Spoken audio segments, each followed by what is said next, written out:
Welcome back my dear friends. स्वागत है आपका ज्ञान कोश की दुनिया यूट्यूब चैनल में।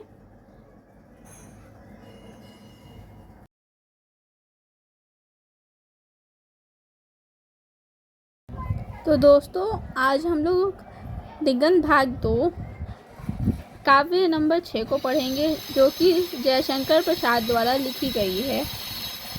तो हमारे कविता का नाम है तुमुल कोलाहल कलह में, और इनके कवि का नाम है जयशंकर प्रसाद, जिनका जन्म हुआ 1889 ईस्वी में और इनका निधन हुआ है 15 नवंबर 1937 ईस्वी में।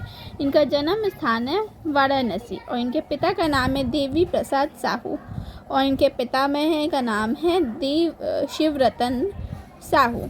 और इन्होंने 8वीं तक पढ़ाई की है।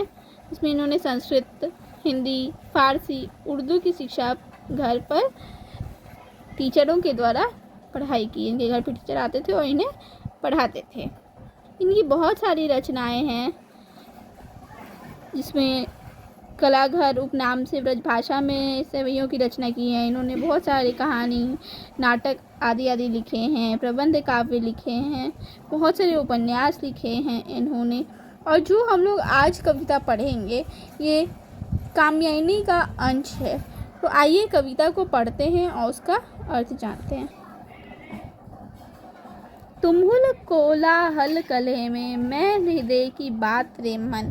कविता की शुरुआत की जो पंक्तियां हैं, इसमें कवि कह रहे हैं कि शोरगुल में मैं जो हूँ, मैं क्या हूँ, हृदय की बात हूँ। मन, जो भी मैं कहता हूँ वो मेरे हृदय की बात है। विकल होकर नित्य चंचल खोजती जब नींद के पल, चेतना थक सी रही तब मैं मलय की बात रे मन।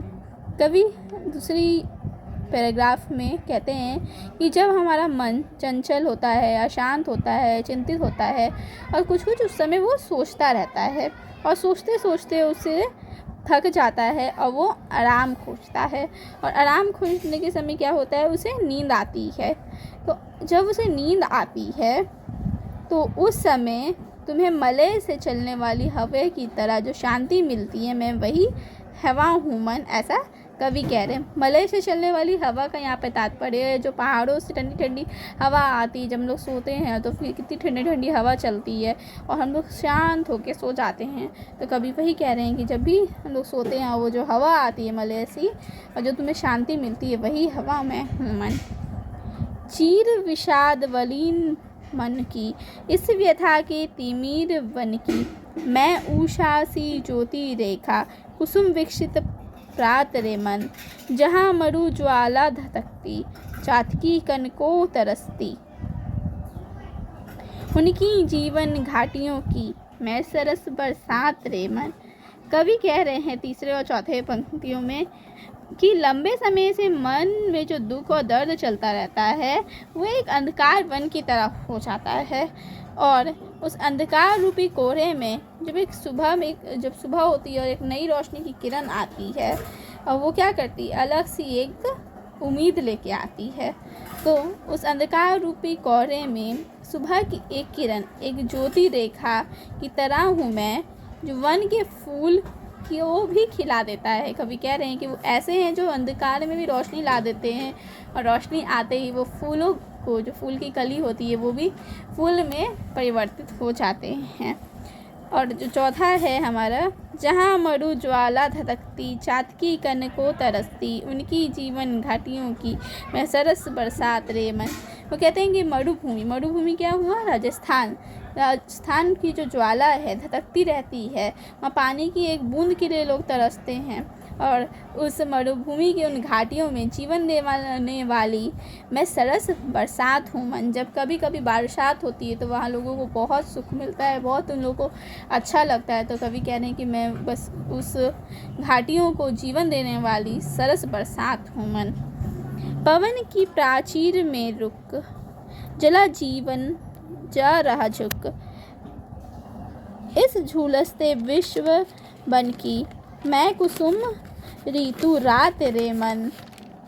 इसमें कवि कहते हैं कि जब हवा, पवन ऊंची दीवारी पर जाके बंद हो जाती है और रुक जाती है, तब इंसान झुलस जाता है उस गर्मी में, उस परिस्थिति में, और उस परिस्थिति के आगे झुक जाता है। कवि कह रहे हैं, पवन जब ऊंची चारदीवारी में बंद होकर रुक जाता है, जलकर झुलसकर जब मनुष्य अपनी परिस्थिति के आगे झुक जाता है, रे मन, मैं इस झुलसते विश्व में एक निराशा रूपी वन में एक बसंत ऋतु की रात की तरह हूँ, जिसमें उम्मीद के फूल खिलते हैं। कहते हैं ना कि जब गर्मी बहुत होती है तो कहते हैं ना भगवान से, बारिश हो जा तो हमें कुछ आराम मिल जाएगा। उसी तरीके से जब कह रहे हैं कवि कि जब मनुष्य अपनी परिस्थिति से तंग होकर रुक जाता है, हार मान लेता है, तब ये फिर से उठते हैं। उस जो डूबते हुए आंसू हैं, आप जो कहिए डूबते हुए झुलस कर रहने वाले इंसान हैं, तो निराशा है उसमें कि बसंत की ऋतु की तरह आते हैं। बसंत की ऋतु में क्या होता है, नए नए फूल खिलने लगते हैं, पेड़ों पे पत्ते वापस आने लगते हैं। उसी तरह से कभी कहते हैं कि मैं बसंत की ऋतु की रात की तरह हूँ, जिसमें उम्मीद के फूल खिलते हैं। चीर निराशा नीरधर से प्रत्याशित अश्रुसर में, मधुप मुखुर मर्दंद मुकुलित, मैं संजल जलजात रे मन।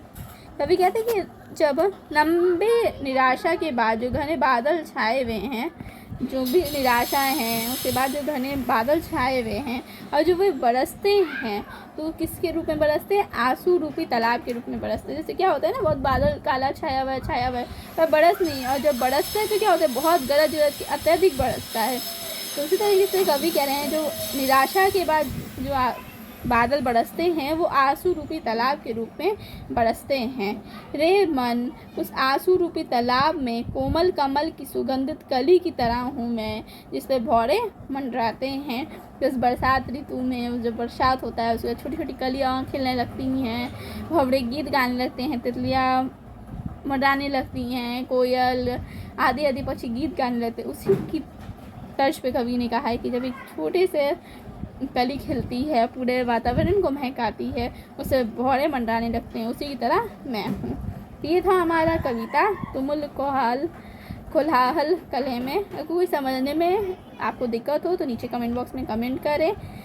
चैनल को सब्सक्राइब नहीं किया है तो सब्सक्राइब करें, वीडियो को लाइक करें और दूसरों को भी शेयर करें, ताकि हम लोग भी आपके लाइक से और मोटिवेट हो और भी नए नए तरीके की वीडियो लाते रहें। Thank you.